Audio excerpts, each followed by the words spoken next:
Muchas gracias. Bueno, muy buenas tardes a todos y a todas. Yo también los quiero mucho. La verdad que es una tarde muy especial, ¿no? Porque verlo a Jorge, intendente, inaugurando playones deportivos, complejos deportivos como este de hoy, me remonta a otras intendencias, no acá en el conurbano bonaerense, pero sí en el sur, allá en nuestro río Gallegos, cuando Néstor se lanzó a hacer playones deportivos y gimnasios por toda la ciudad, porque acá los pibes pueden jugar en un potrero, al aire libre, en un descampado, en un baldío, como hay tantos en la provincia, pero en el sur, con el viento, el frío. Acá lo veo al senador por Comodoro Rivadavia, por Chubut. Carlitos, ¿cómo estás? Y la verdad que la experiencia deportiva necesita en serio de mucha infraestructura en el sur. Y Néstor, cuando era intendente, bueno, hizo muchos playones deportivos y gimnasios. Y escucharlo también a Axel hacer colegios, alcaldías, hospitales, también me recordó aquella experiencia maravillosa que fueron las 3 gestiones como gobernador de Néstor. Así que yo escuchaba y parecía como que retrocedía en el tiempo y escuchaba esa voz, esa esperanza, ese sueño que finalmente llegó a donde yo sinceramente nunca pensé, ¿no? La verdad que a mí me parecía que con la gobernación habíamos coronado una militancia política. La verdad que lo que vino después, la presidencia, la transformación, esos 12 años y medio que transformaron el país y lo desendeudaron, la verdad que, bueno, nada, me hicieron sentir un poco de nostalgia entre ambos. Pero bueno, también está la realidad, ¿no? Yo venía por acá y veía algunos videógrafos en los canales de televisión o en los diarios. Uy, es el primer discurso de Cristina después de su renunciamiento. Bueno, vamos a hablar clarito porque soy peruca y hablamos clarito. Y hablamos clarito. A ver.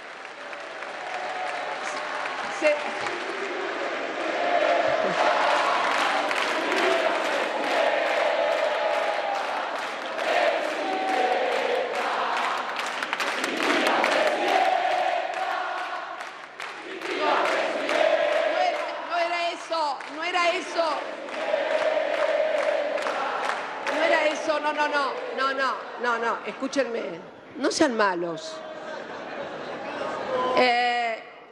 A lo que voy es a lo siguiente. Desde un lado empezaron a hablar el renunciamiento de Cristina. Y después veo en otros diarios que hablan de la autoexclusión. Miren, el único renunciamiento que tuvo el peronismo fue el de Eva Perón. Y acá tampoco hay autoexclusión. Vamos a hablar clarito. Hay proscripción. Jorge, el día que yo hablé, no estaba enojada, no es que en el fervor de un discurso dije algo, no. Fue algo meditado. No soy una persona, pese a que no sé por qué razón siempre debe ser porque soy mujer, ¿no? Las mujeres siempre somos las locas, ¿no? Los hombres pueden decir cualquier barbaridad o decir un día una cosa, otro día otra y pasado mañana tal vez otra, pero a ellos todo se les disculpa. A nosotras todo se nos tergiversa, confunde, agranda y mienten. ni renunciamiento ni autoexclusión, proscripción. Porque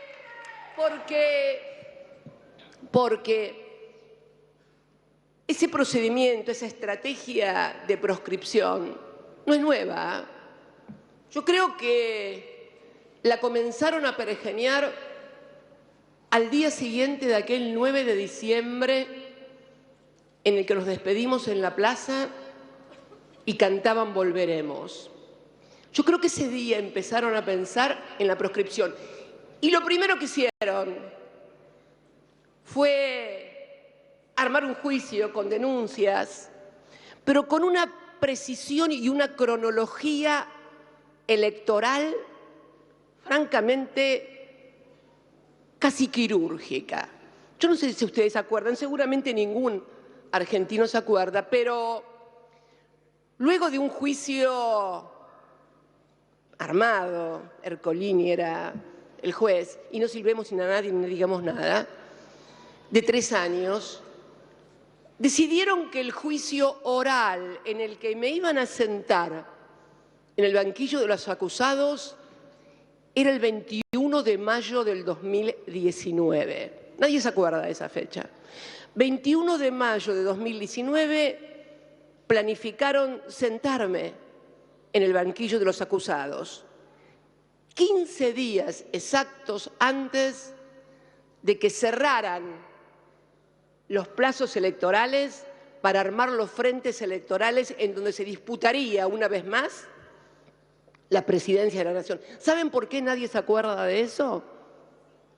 Porque yo, 3 días antes, el 18 de mayo, desarticulé esa maniobra francamente proscriptiva cuando anuncié que íbamos a ir a un frente electoral con quien hoy es presidente de la República Argentina.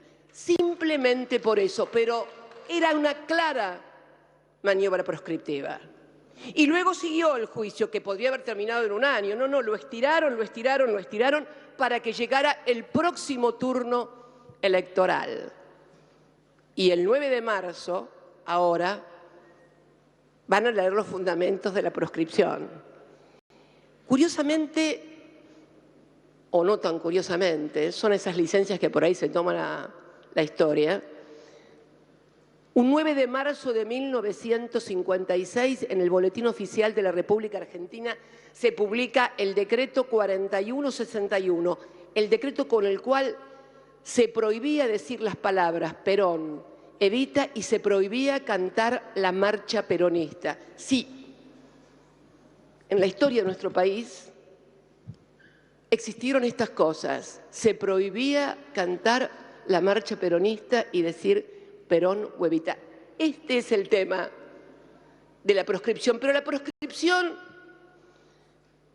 es fundamentalmente un acto de disciplinamiento hacia el conjunto de la dirigencia política argentina, para que nadie se vuelva a animar a tanto, para que nadie se vuelva a animar a recuperar las FJP, por ejemplo, o YPF, o sancionar la ley de medios, o mejorar la distribución del ingreso de modo tal que los trabajadores participen en más del 50% del Producto Bruto Interno y que tengan el mejor salario, o que la educación tenga el 6% del PBI, o desendeudar al país y decirle al fondo, chau, no te necesitamos más. Las políticas económicas las decidimos acá, los argentinos, en la Casa Rosada y en el Parlamento. Tiene un efecto disciplinador, y vaya si lo logra. En estos días de idas y diretes con la agrupación, como yo digo, agrupación política amague y recule permanente, ¿no? Que es anecdótico, pero que sirve para ejemplificar eso que yo expliqué en otro Diego Armando Maradona, Jorge, Axel, ¿se acuerdan? Que fue allá por diciembre del 2020, donde después de la pandemia, me acuerdo, Sergio, el ministro de Economía, en ese momento no era ministro de Economía, era el presidente de la Cámara, decía que íbamos a crecer Y yo dije que vamos a crecer, pero que era importante que ese crecimiento no se lo quedaran 3 o 4 vivos, que era necesario redistribuir, que para eso había que alinear tarifas, precios, salarios, jubilaciones. Y que esto implicaba, porque cuando uno decide mejorar la distribución del ingreso en un país, afecta intereses, naturalmente. Hay alguien que no va a ganar tanto y por lo tanto genera resistencias, molestias y represalias también. Y dije también del miedo, porque el miedo es un gran disciplinador de la dirigencia política y un gran frustrador de las sociedades. El miedo no construye nada, el miedo pulveriza el poder popular y fundamentalmente tiende a desnaturalizar la política y a que aparezca lo que yo denomino la insatisfacción democrática, que es a la que termina tributando la política y donde la política termina siendo finalmente algo que la gente comienza a no gustarle porque no le soluciona la vida, porque no le soluciona los problemas. Fíjense qué coartada maravillosa. Y esto es lo que nos está pasando también hoy en la República Argentina. Recién, Axel, mencionabas el tema de la coparticipación. Y de esta resolución de la Suprema Corte de Justicia de la Nación, yo sé que ha habido todo un dime diretes y los bonos. Yo quiero ir al fondo de la cuestión. ¿A qué está pasando con la cuestión democrática en la Argentina? Porque Mauricio Macri modificó con un decreto simple, lo que le tocaba al Gobierno Nacional de Coparticipación y le dio muchísimo al Gobierno de la Ciudad de Buenos Aires, la ciudad más rica de la República Argentina. Lo que le quitó de esa porción que va a las provincias se lo dio a la Ciudad de Buenos Aires. Y después, esto que había sido discutido y criticado por todos los gobernadores del país, fue resuelto por otro decreto del gobierno del presidente Alberto Fernández, pero no quedó solamente en un decreto simple, que esto es lo que la sociedad no sabe y hay que explicarle. Hubo una ley del Congreso de la Nación, una ley que consagró ese decreto y esa nueva distribución del ingreso. Sin embargo, la Corte hizo caso omiso a una ley. Y estamos hoy en un momento en el que se suspende una ley, una cosa insólita. Las leyes no pueden suspenderse, lo único que puede suspender una ley es el Congreso, que es el que la sanciona. El Poder Judicial solamente puede declararla inconstitucional y no aplicarla, pero suspenderla es imposible. Pero no fue lo único que hicieron. También hicieron una incursión en el Poder Legislativo como el resultado de las elecciones de los estamentos que conforman el Consejo de la Magistratura no había sido del resultado que esperaban y por primera vez el peronismo orgánicamente colocaba un representante del peronismo en el estamento de los abogados. Salieron también a modificar esa ecuación. Hoy un juez, una jueza creo de primera instancia, vuelve a ratificar que esto debe ser resuelto por el Congreso en el marco del derecho parlamentario. Sin embargo, ¿qué hicieron los supremos? A través de una acordada modificaron la situación. Es de una anomalía. Hay un artículo que publicó Raúl Zaffaroni, se los recomiendo, lo voy a publicar seguramente mañana en la red, en mis redes, sobre el tema de lo que está pasando en la Argentina. No estamos ante un hecho antijurídico, estamos ante un hecho ajurídico. Es como que hubiera desaparecido el Estado de Derecho, como si hubiera desaparecido el derecho. Yo sé que esto puede parecer casi una discusión entre dirigentes políticos, Consejo de la Magistratura, gobernadores, coparticipación. Pero créanme que este partido judicial está influyendo sobre la calidad de vida de todos los ciudadanos y ciudadanas. Hay que despabilarse, argentinos y argentinas, porque cuando te arrancan la cabeza con la facturación del celular, del internet, del cable, es porque hubo un juez que les dictó un amparo y entonces no es un servicio público que pueden fijar libremente el precio. Lo mismo pasó con las prepagas. Lo mismo pasó con una decisión de la Comisión Nacional de la Competencia, de Defensa de la Competencia, que obligaba a los shoppings y centros comerciales a respetar el precio de la indumentaria que figuraban en los programas de los bancos y tampoco le hicieron lugar. Son los jueces que permitieron que los dólares que necesitamos en las fábricas para que no haya paro en las fábricas o adelanto de vacaciones, se los den a los que quieren comprar un Porsche o a los que quieren importar 30 millones de dólares en toallas. Uno de los jueces que hizo esto fue uno de los del Lago Escondido, uno de los que, junto con ex agentes de inteligencia, con funcionarios del gobierno de la ciudad, con camaristas, con los directivos del grupo Clarín, que hoy comanda realmente este estado paralelo que tiene la Argentina, es la que está definiendo un poco la calidad de vida de todos los argentinos. Y yo creo que a esto peronismo debería preguntarse, yo te escuchaba anoche, Jorge, muy atentamente en C5N. Creo que estamos también ante una oportunidad. Yo le decía a un grupo de compañeros con los cuales me tocó compartir una cena, el mismo día en que no hice el renunciamiento, anuncié que yo no iba a someter a la fuerza política nuestra a llevar de candidata a alguien que le dijeran está condenada y de esta manera ser absolutamente funcional a lo de ellos, que quieren esencialmente, y esto también lo dije oportunamente, no es esto contra mí ni contra Cristina, es contra el peronismo. Lo que está pasando en la República Argentina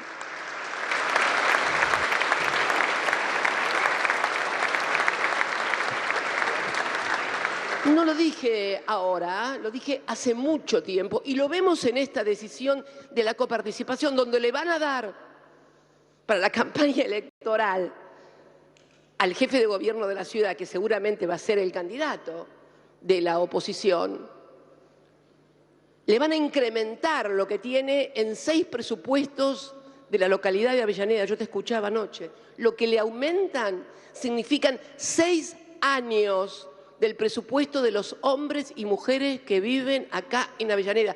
Fíjense esto que hemos inaugurado hoy. La veo también ahí a la intendenta de Quilmes, donde el gasto, lo que gasta la ciudad de Buenos Aires en ornamentación, en plantas, en helechos y en esas cosas tan hermosas que todos vemos, es el presupuesto de todo el año de Quilmes. Claro, cuando un habitante de Quilmes, cuando un habitante de Avellaneda o de cualquier lugar del conurbano va a la ciudad de Buenos Aires y ve todo eso y dice, mamita, mirá, ¡qué gestión, papá! Llevémoslo a este. Bonaerenses, esta provincia, esta bendita provincia tiene 300.000 kilómetros cuadrados. Recibe muchísimos menos recursos de todo lo que produce. Y fíjense en apenas 200 o 300 kilómetros cuadrados, que es la ciudad de Buenos Aires, consolidada además. Ahí nadie necesita pavimento, ni agua corriente, ni gas, ni transporte. ¿Por qué? Porque tienen todo, desde taxis, subtes, bondis, trenes, todo, absolutamente todo. Un país en función concéntrica. Entonces creo que advirtamos lo que está pasando. Y yo creo que el peronismo en esto, y lo decía el otro día a los compañeros, cada compañero, cada dirigente, cada militante, tiene su bastón de mariscal en la mochila, sáquenlo, sáquenlo, sáquenlo. Y no le pidan permiso a nadie para sacarlo. En todo caso, si se equivocan con el bastón, bueno, pidan perdón, porque siempre cuando uno se equivoca debe pedir perdón, pero permiso, no le pidan permiso a nadie.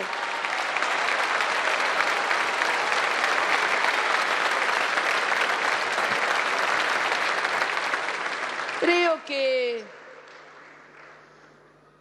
todo esto que está sucediendo, este parámetro, esta doble vara para la sociedad. Yo decía, recién te escuchaba que hablabas del diputado Milman, ¿no? Y voy a ser un poquito grosera. Pero me acuerdo que durante la pandemia, cuando las sesiones se hacían por Zoom, ¿se acuerdan? Echaron a un diputado, voy a ser un poquito grosera, dije, ¿no? Dije que sí, ¿no? Porque le besaba, no sé, una teta a la novia. Lo echaron. Era un acto impropio, era un acto... No estoy justificando nada, por favor. Mañana Clarín dice, Cristina dijo que estaba bien besarle a la novia. No. Simplemente para graficar, lo echaron. Han desaforado a algún diputado también, como fue el arquitecto De Vido, que fue desaforado, 2 años preso por una causa que después se descubrió que el perito era trucho y el informe por el cual lo llevaron preso también. ¿Y qué pasa? Cuando nos enteramos a través de los medios de comunicación, programas de televisión, etcétera, que el señor tiene no sé cuántos señoritas a cargo, pero no solamente eso, que siendo integrante de la Comisión de Seguridad tenía vinculaciones y contratos con empresas de seguridad. Entonces, es como que en realidad hay una patente de corso y de impunidad para todo aquel que no sea peronista y todo aquel que se le inventan cosas y afuera. Me parece que deberíamos preguntarnos todos, los peronistas y los no peronistas de este país, ¿es sostenible un país con estos parámetros en la administración de justicia? ¿Es sostenible? No, seguramente que no.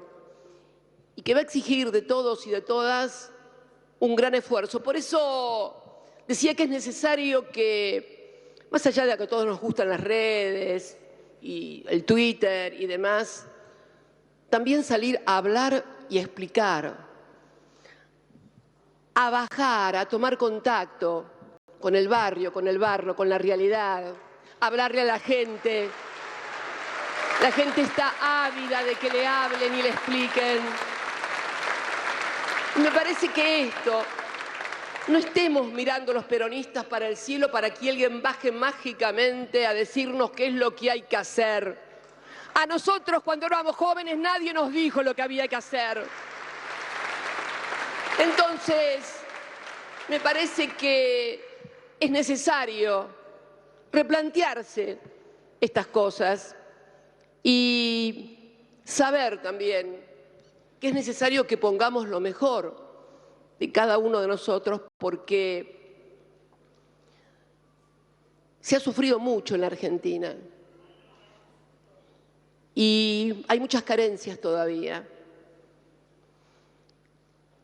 Y está muy difícil, y va a ser muy difícil, porque el endeudamiento brutal que hemos heredado, tenemos una suerte de auditoría externa permanente sobre las políticas económicas, sumada a esta falta de Estado de Derecho, porque en definitiva, y para ser un poco futbolera, porque a tono, Es como que si vos estás jugando un partido y el árbitro te bombea y dale, que dale, y al otro te hace penales, fules, no le cobra nada.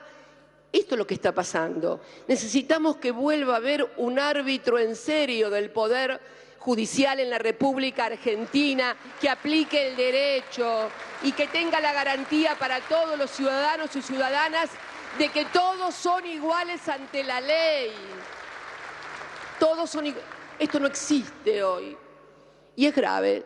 Es grave porque el año que viene vamos a cumplir 40 años de democracia. Fue muy duro lo que vivió la Argentina. Hoy estamos acá inaugurando un natatorio hermoso que tiene el nombre de un deportista de acá, de Villa Corina, de Avellaneda, Portas. Ahí está su familia, que continúa aún desaparecido. Fue muy grave lo que pasó, muy terrible, fue muy trágico lo que pasó en la Argentina.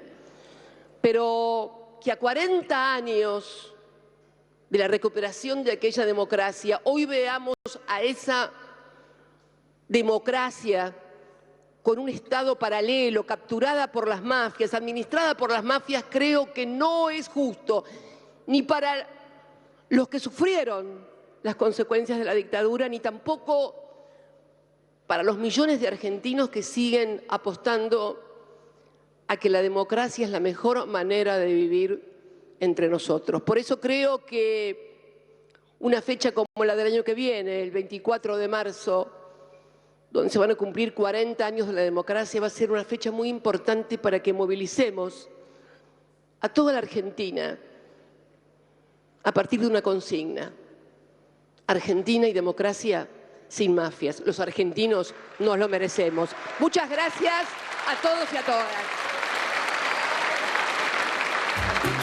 Agradecemos las palabras de la vicepresidenta de la Nación. Bien, ahí estaba hablando la vicepresidenta de la Nación, Cristina Fernández de Kirchner, en el Polideportivo de Avellaneda, Diego Armando Maradona. Ahí hablaba la vicepresidenta.